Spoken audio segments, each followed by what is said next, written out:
जय श्री कृष्णा, राधे राधे। दोस्तों, आज हम जितिया माई की कथा सुनेंगे। जो भी माता है जितिया का व्रत रखती है, उन्हें इस बारे में ज्ञान होना चाहिए। व्रत की विधि और नियम को ज्ञानपूर्वक समझना और जानना चाहिए। यह व्रत संतान के सुखों के लिए और संतान के सुरक्षा के लिए किया जाता है। जितिया माई का व्रत जो माताएं करती हैं, वह उनके पुत्र लंबी आयु प्राप्त करते हैं तथा वह हमेशा संकट से दूर रहते हैं। जितिया माई का व्रत यह एक ऐसा पर्व है जो कि मूर्तिक पुत्र पुत्री को भी जीवित कर देता है। कथा शुरू करने से पहले दोस्तों, यदि अपने चैनल को लाइक को सब्सक्राइब नहीं किया है तो जरूर सब्सक्राइब करें और कमेंट में जितिया माई जरूर लिखें। तो चलिए अब कथा सुनते हैं। जमुना किनारे घाट पर एक बरगद का वृक्ष था। उस पर चिलोरिन रहती थी और वहीं नीचे कुछ दूरी पर ही सियारिन रहा करती थी। दोनों ही काफी लंबे समय से उसे स्थान पर रहते थे।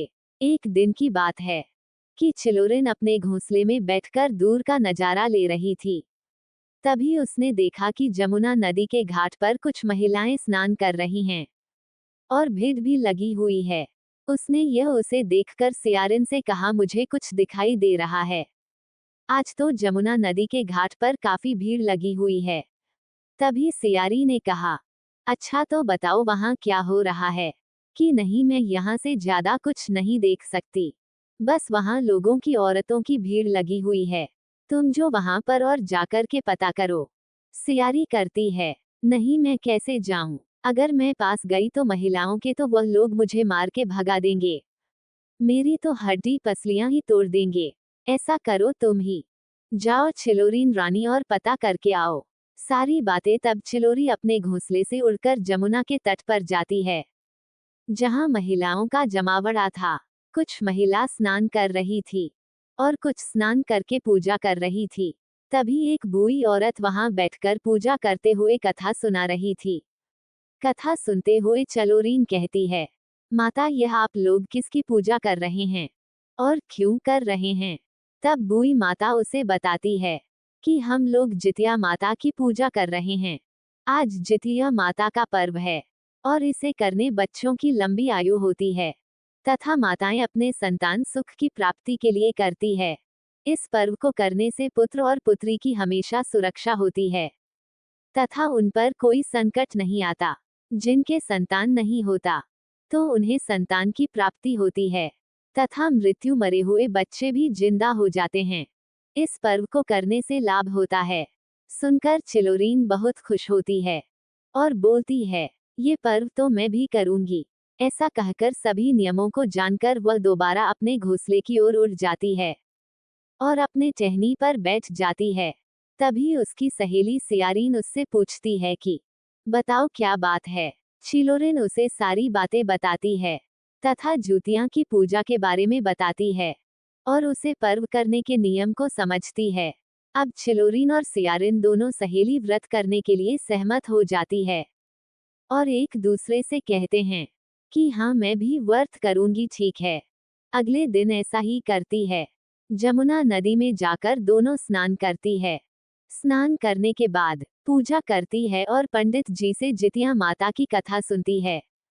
पूजा संपन्न करने के बाद उपवास रखते हुए वह अपने घर की तरफ चली जाती हैं और समय डालने का इंतजार करती है। इसी तरह सियारिन भी कथा सुनने के बाद अपने बाड़े में जाकर बैठ जाती है और रात काटने का इंतजार करती है ताकि वह सुबह होकर फिर दोनों स्नान कर पूजा कर व्रत को खोले, परंतु रात भर जागी रहती है।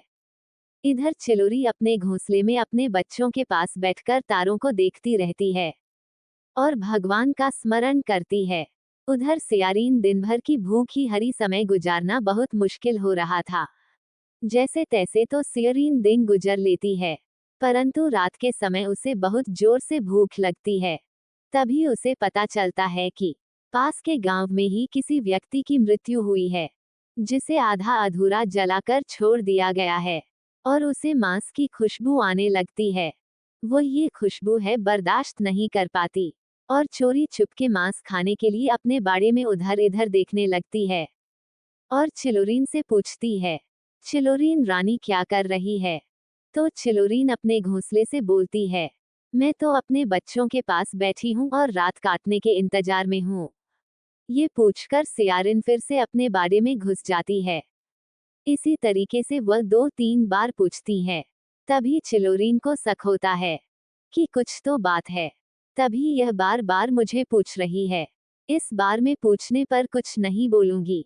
और वह अपने बच्चों को भी मना कर देती है कि तुम कुछ मत बोलना जब यह मुझे को पुकारे तो। फिर से आधी रात ढलने पर सियारिन चिलरानी को आवाज देती है। इस बार की चिलोरीन कुछ नहीं बोलती, चुपचाप बैठकर देखती रहती है। तभी इधर चुपके से सियारिन मृत घाट पर पहुंचकर मांस को खाने लगती है और चुपचाप आकर अपने बाड़े में सो जाती है, जैसे वह उपवास में सोई हुई हो। इस काम को चिलोरीन रानी चुपचाप पेड़ पर बैठे बैठे देखी है और नहीं मान ही मान उसे भला बुरा कहती है कि छी छी राम राम, ये कैसे है, इसे तो नर्क में भी जगह नहीं मिलेगी। इसमें जितिया का व्रत खंडित किया है। ये माता इसे माफ मत करना, यह माफ करने की लायक नहीं है। इधर सियारीन उपवास करने का ढोंग करते हुए कहती है, अब मेरे को पेट में दर्द हो रहा है और मेरी हड्डियां चतर पटर कर रही है। भूख के मारे ना जाने कब सुबह होगी ताकि मैं अपना उपवास खोलेगी। ये सब चिलोरीन रानी सुनती रहती है। सुबह होती है और दोनों ही जमुना में स्नान करती हैं और जितिया माई की पूजा करने के बाद अपना अपना उपवास खोलती है। उपवास खोलने के बाद चिलोरीन जमुना नदी के तट पर गिरे दाने और फलों को उठाकर अपने बच्चों के लिए लेकर चली जाती है और अपना उपवास खोलती हैं। उपवास खोलते समय दोनों ही अपनी अपनी मनोकामना मांगती है।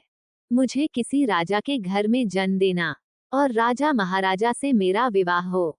इनकी मनोकामना के अनुसार दोनों का जन्म किसी राजा के घर में हो जाता है। दोनों की शादी ठीक इसी प्रकार जब अगले जन्म में किसी राजा के घर में पैदा होती हैं, दोनों ही बहन होती है और उनकी मनोकामना के अनुसार इन दोनों का विवाह भी किसी राजकुमार से हो जाता है, वह भी एक ही घर में। परंतु चिलोरिन में पिछले जन्म में जितिया माता का व्रत किया था तथा इसके अनुसार उसे इस जन्म में 7 पुत्रों की प्राप्ति होती है और सियारीन को भी 7 पुत्रों की प्राप्ति होती है। परंतु इसके सभी पुत्रों की मृत्यु हो जाती है और यह धीरे धीरे चिलोरीन से चलने लगती है। जलने की भावना में चिलोरीन के पुत्रों को भी मरवा देती है। परंतु चिलोरीन के सभी पुत्र करने के बाद भी जीवित हो जाते हैं क्योंकि उसने पिछले जन्म में अपने परवर को नियम और ध्यान पूर्वक निभाया था। तभी इस जन्म में उसके पुत्र मरने के बावजूद भी जिंदा हो जाते हैं और सियारीन ने व्रत खंडित किया था। इसका परिणाम ये हुआ कि उसे इस जन्म में संतान सुख की प्राप्ति नहीं होती है। वो हमेशा संतान के लिए तड़पती रहती है। इस कहानी से हमें ये सुख मिलती है कि हमें यह वक्त जरूर करना चाहिए अपने संतानों के लिए, चाहे वह पुत्र हो या पुत्री हो। हमें संतान सुखी प्रति इस जन्म